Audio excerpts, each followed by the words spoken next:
Y para la entrevista de ahora sobran las presentaciones y nos va a faltar tiempo. Así que de una vez voy a presentar a Luciana Tronfi. ¿Cómo estás, Luciana? ¿Qué tal? ¿Cómo te va? Estamos aquí contigo, que ella es la creadora del método Reality Shift, ¿vale? Y es facilitadora de desarrollo de procesos personal. Ahí va, ¿Sí? vamos. Tengo que reconocer que lo estuve ensayando bastante y creo que salió bien. Bien, bien. ¿Vale? Luciana, ¿cómo estás? ¿Todo bien? Bien, Sí. Muy bien. ¿Y tú? Todo bien. Me Pues mira, alegro. ya que estás por aquí, lo primero que quiero saber, porque claro, te he presentado como creadora del método Reality Shift. Sí. Pero ¿qué es el método, qué es el Reality Shift? ¿Qué es para quien nos está viendo? Exacto. Cuando nosotros hablamos de reality shift, reality es realidad, shift es cambio, ¿viste? Como Sí. el botón del ordenador, Del ¿viste? De ordenador. cambio. Entonces hablamos que podemos hacer un cambio de realidad. ¿Qué te propongo a través de este método? Es que encuentres tus programas subconscientes que te tienen bloqueado en una realidad por ahí que a vos no te satisface, ¿sí? Como algo que no te gusta, algo que te produce malestar, y que puedas hacer un cambio de realidad. Sí. ¿Sí? Y Esto es reality shift. Con cuanto a, claro, esa es la forma de explicarlo ya literal, que bueno, al final Exacto. es una traducción, está súper bien. Sí. Y háblame un poco de ti también. Por ejemplo, tú, bueno, tengo entendido que has estudiado, bueno, has trabajado como traductora, has estudiado de esto, entonces, Sí. al final, Sí. supongo que para ello también vendrá un poquito el cambio del nombre. Exacto. Pero, entonces, ¿cómo consideras tú que una persona puede cambiar la realidad? Porque, claro, eso, dicho así, suena muy bonito, pero ¿cómo es eso? ¿Qué es eso? Exacto. Bueno, como dijiste, soy traductora de formación profesional, traductora de inglés, ¿no? ¿Qué pasa? A través de una crisis personal, ¿sí? Algo que a mí me generó como que fue la muerte de mi padre, ¿no? Que me generó como un cambio muy rotundo en mi vida, empiezo en una búsqueda interna de herramientas para justamente cambiar mi realidad. Yo estaba con ataques de pánico, ¿viste? Con un proceso así interno de mucho cambio. Y así empiezo a transitar diferentes técnicas, ¿no? Entonces estudié bioneuroemoción, con Enrique Corbera, hice formación en chamanismo, en flores de Bach, hice así como diferentes técnicas, autoasistencia psicológica, y un día dije, puedo juntar todas estas herramientas y hacer mi propio método de desprogramación subconsciente y creación de otra realidad. Entonces, ¿esto de qué se trata?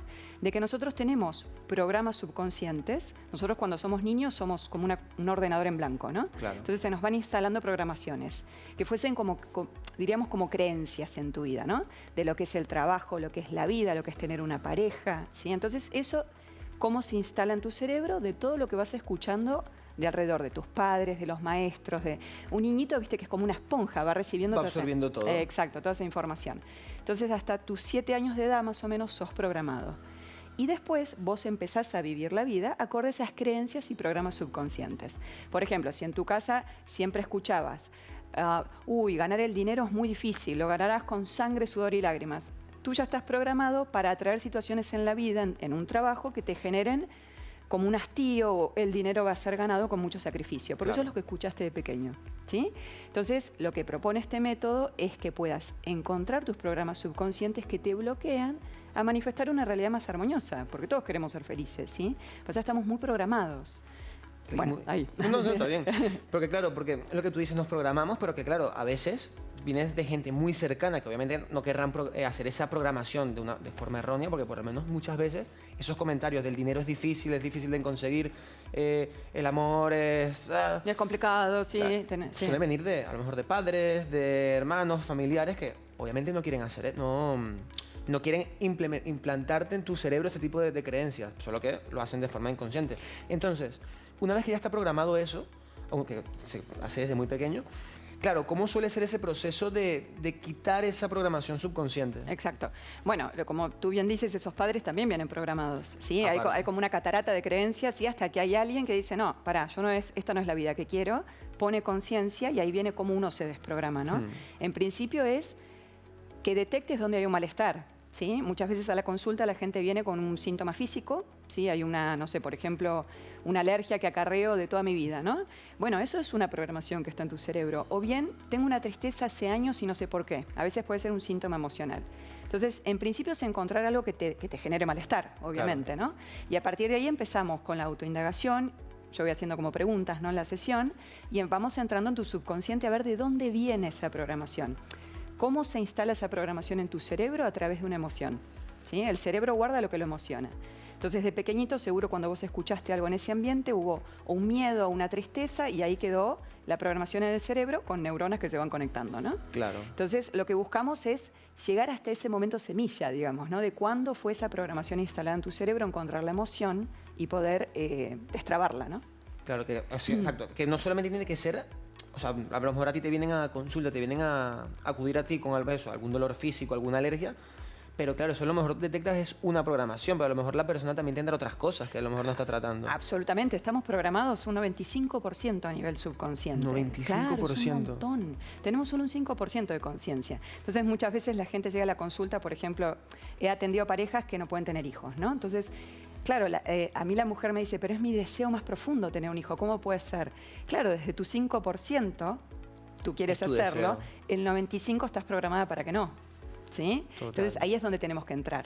Y esa es la parte como por ahí más compleja, porque decís, ¿por dónde empiezo? Como tú dices, ¿no? Claro, porque veo que tiene mucha parte de observación. Exacto. ¿No? Mucha parte de psicología también, porque es entender que por qué esta conducta llevó a esto y por qué esto lleva a que mi padre dijo tal cosa. Entonces, ¿qué suele ser lo primero que tú intentas detectar cuando alguien acude a ti? Bueno, justamente el conflicto semilla. ¿De dónde viene eso? Vale. ¿De qué ancestro viene? ¿Qué padre te heredó esa creencia? ¿Qué madre? ¿Un abuelo? ¿Una abuela? Puede ser... A veces la gente me dice, pero yo no conocía a mi abuela, ¿cómo puede ser? Claro, pero la conciencia nunca muere.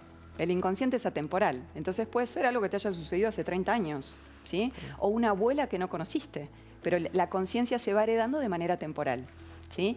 Y antes, cuando tú me preguntabas de las programaciones, esto que estamos un 95% programados, también hay programas que son buenos. Si hay programaciones que te llevaron, no sé, a estar hoy aquí sentado y hacer lo que te apasiona, y eso también es una programación. Entonces yo siempre digo, lo favorable no toquemos nada, ¿sí? Mira, te iba a preguntar eso. Claro, vamos a lo que te genere conflicto, ¿sí? Lo demás dejémoslo así porque, a ver, es un plano de existencia en el que estamos bajo programaciones subconscientes y algunas son buenas. Y además, cuando tú desinstalas un programa y una creencia, vas a instalar otra. Va a otra. Es un mundo de creencias este. Y claro, es un poco lo que sería, así mucho, de forma mucho más muy resumida, aprender a desaprender también. Absolutamente. ¿Es algo así? Exactamente así, ese es el camino, desaprender. Exactamente. Y entonces una vez que, claro, hay gente que te viene con dolores físicos, gente que te viene con ansiedad, ataques de pánico, ¿qué tanto puede costarte a ti o qué tanto tiempo suele llevarte poder detectar problemas o empezar, no detectarlos, ya empezar a solucionarlos? Porque entiendo que una cosa es detectar la semilla y otra cosa es quitarla. Exactamente. Bueno, siempre hay una frase que dice un acto de conciencia nos libera, ¿no? Entonces es cuando la persona pone conciencia en ese conflicto, cambia la percepción del conflicto y libera la información a nivel subconsciente. Entonces, en una sesión, muchas veces una persona puede sanar, ¿sí? El tema es cuánto esa persona después quiere sostener el cambio, ¿no? Porque para mí esa es la parte como compleja a veces. Porque, ¿qué pasa? Tu mente está programada para sostener una programación. Por ende, cuando vos haces el salto al vacío, la mente se asusta y vuelve para atrás y sigue en el circuito conocido, que es lo que nos pasa a todos, ¿sí? Sostener ese vacío creativo, decir, ¿y ahora quién soy sin esta programación? O puedo instalar una creencia mucho más amorosa, menos carente, más abundante. Claro, estamos tan programados a veces para la carencia, por ejemplo, que todo tiene que costar, el trabajo, la pareja, que cuando te dicen, no, es fácil, en realidad es programate y empezá a vivir la vida con otra vibración, conectando con el ser que sos de 100% amor y armonía. ¿Cómo? ¿Tan fácil es? A veces sí. A veces es fácil, pero a veces que supongo que será bastante... Y a veces hay programas difícil. Y creencias que están instaladas de una manera muy profunda y que también, bueno, también es un misterio, ¿no? La persona por ahí, o el alma, o el espíritu, donde está la persona, no lo sabemos. Por ahí les lleva más tiempo, sí. Y ahora te pregunto, porque claro, como decíamos antes, los niños son más esponjas, absorben mucho más, pero una persona puede también adquirir esas creencias así subconscientes más grandes, es decir, a lo mejor con 15, 20 años o incluso más. En realidad lo que vas a hacer es cambiar creencias de las que fueron instaladas de pequeño, porque eso está comprobado a nivel psicológico, bueno, hay todo un estudios científicos, todo, hasta tus 7 años de edad. Eso es programado, 7, 8, ¿sí? Que es cuando uno va conformando el ego. También la psicología te lo va explicando desde otros aspectos también, ¿no? Claro. Entonces, ya entrando un poco a lo que es se puede llamar consulta, ¿verdad? Sí. Son consultas, muy bien. Sí, bueno, porque pueden ser tratamientos. Entonces, entrando en lo que es la consulta, ¿cómo? Ya hemos visto que el proceso es detectar la semilla, empezar a trabajar a partir de ahí, pero ¿cómo suele ser una consulta? ¿Cómo sueles hacer el trabajo con el paciente? Bueno, lo que hace el cliente es llegar a la consulta, generalmente vienen con un conflicto, porque si no, no se acercan a la consulta, ¿no? Seguirían su vida tranquilos, ¿no? Claro, tienen que tener algo para trabajar seguramente. Y bueno, por ejemplo, empezamos con un síntoma físico. Me dicen, hay un dolor de espalda en mi espalda que tengo hace 1 año y no se me pasa con nada, ¿sí? Entonces yo empiezo a hacer preguntas. Y a ver, ¿en qué escenario cuándo se te empezó a manifestar por primera vez, qué escenario había en tu vida, ¿sí? Y de ahí empezamos a ver si ese escenario tiene como alguna repetición para atrás, ¿sí?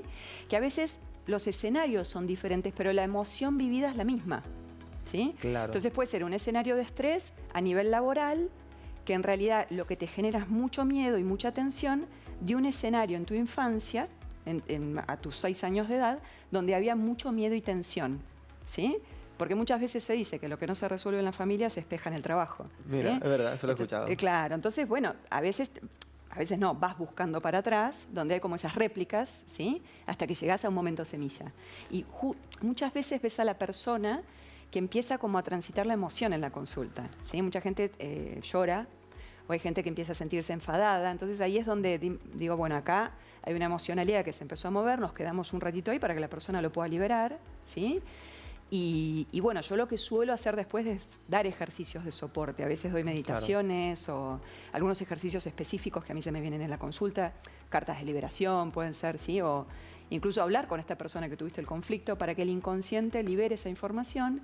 Porque otra característica del inconsciente es que no distingue real e imaginario. El inconsciente es muy inocente y no tiene sentido el humor. Entonces, lo que vos le digas va a ir como liberando, ¿sí? Claro, o sea que si despiertas algo del subconsciente, aunque no sea con maldad, puede salir. Y me parece curioso lo que me dices, porque entiendo que en una consulta puede aparecer lo que es la tristeza, puede aparecer las lágrimas, puede aparecer estas emociones, pero ira, que alguien se pueda enfadar, me parece curioso. ¿Qué otro tipo de emociones te has encontrado así que han salido? Sí. No, bueno, a ver, las emociones básicas son 5, ¿viste? Como la película Intensamente. Vale, que hablan del miedo, la ira, el enfado, ¿sí? La alegría y el asco. Son 5 básicas. Pues hay muchos autores que te hablan, bueno, la vergüenza. Para mí esos son más sentimientos, pero nos manejamos con estas básicas. Sí. Y sí, me ha pasado que la persona te diga, uy, empecé a sentir un malestar en el estómago, un rechazo, un asco, ¿sí? Total. O, lo que me estás diciendo me enoja, me enfada, ¿sí? Empiezan a sentir como en la corporalidad, la emoción, que es donde está la emoción en el cuerpo. Y ya entrándote un poco más también a lo que son los clientes que tienes, ¿cuál suele ser el tipo de persona que más acude a ti? Supongo que será muy variado, pero normalmente ¿cuál puede ser? Mira, es muy variado, pero en general mucha gente que manifiesta muchos problemas de pareja, ¿sí? O incluso en el trabajo. Mucha gente en esto de no me encuentro satisfecho con lo que hago en mi vida, ¿sí? Hay algo que no me apasiona en lo que estoy haciendo. Eso me llega mucho a la consulta. Gente que no está conectada con su propósito. Y es bastante, lo veo que son temas bastante común. Sí. Y acuden a ti. Pero ahora que me lo comentas todo, claro, lo normal, lo que está normalmente visto, es que, claro, cuando alguien tiene algún problema, dolor físico o algún tipo de cosas, suelen acudir a otro tipo de tratamientos. Por ejemplo, a un psicólogo si tienes ansiedad o a un médico si te duele el pecho. Sí. ¿Qué es lo que crees tú que lleva a una persona a decir, pues mira, voy a probar el reality shift? ¿Qué es lo que crees tú que suele hacer eso? Bueno, muchas veces llegan por recomendación, ¿no? Sí. De decir, bueno, a ver, a mí me sirvió, ¿sí? Me contó mi amigo que le sirvió, quiero ver qué es, ¿sí? Claro. Porque mi amiga está diferente o mi amigo pudo superar este problema o este obstáculo. A veces vienen derivados de psicólogos, también trabajo con algunos psicólogos, ¿sí? Y bueno, generalmente es mucho por contacto, pero ¿qué lo lleva a la persona? Es esto, una necesidad de, estoy hace 5 años haciendo terapia con mi psicólogo y hay algo que no logro todavía como destrabar, ¿sí? A ver, una sesión de Reality Shift, que es justamente desprogramación subconsciente, después lo puedes seguir tratando en tu terapia. A ver, todos nos complementamos, ¿sí? Acá no es que dejes la medicina, que dejes el psicólogo, no, es todo un complemento. Claro. ¿Sí? A veces yo siento que hacer como una sesión te hace como destrabarte un poquito más rápido a veces, pero después lo seguís hablando en terapia, por supuesto, te puedes seguir acompañando con otras terapias. De hecho, alguien que viene con un dolor físico, yo siempre consulto qué te dijo tu médico, no dejes la medicación, sí, obviamente, ahí hay que seguir con esas cosas y claro. hay gente que después deja la medicación porque lo pudo desprogramar. Pero bueno, siempre nos vamos acompañando, ¿no? Hay que buscar eso, claro, claro. Y luego, ya hablando un poco más de ti, por ejemplo, ¿qué planes de futuro tienes? Porque claro, entiendo que tienes la consulta, lo haces en algún lugar físico, lo haces online, ¿cómo lo sueles hacer eso? Sí, muchas consultas hago online porque la verdad que ahora con todo lo que nos generó positivo a la pandemia fue esta virtualidad que la verdad las consultas son muy fáciles de hacer online ahora. También a veces, bueno, alquilo un consultorio aquí en Barcelona y estoy en Girona también. En Girona también. ¿Sí? Vale. Esto es lo presencial, pero mucho online, porque También la haces verdad que online. se puede hacer, sí, se puede hacer online. Y ya para acabar, Luciana, que me están diciendo que ya se nos acaba el tiempo, ¿cómo podemos contactarte? Aparte de, bueno, ya sabemos que lo podemos hacer así online o presencial, pero de una forma más específica para todos los que nos estén viendo. Sí, mi página es lucianatronfi.com y, bueno, si quieren ver mi Instagram, donde hay videos y muchas cosas cargadas de información, es luciana.tronfi. Pues Luciana, muchísimas gracias por venir y la verdad que yo creo que a todos le habrá parecido súper interesante. Nos vemos en el próximo programa aquí en Conoce mi marca.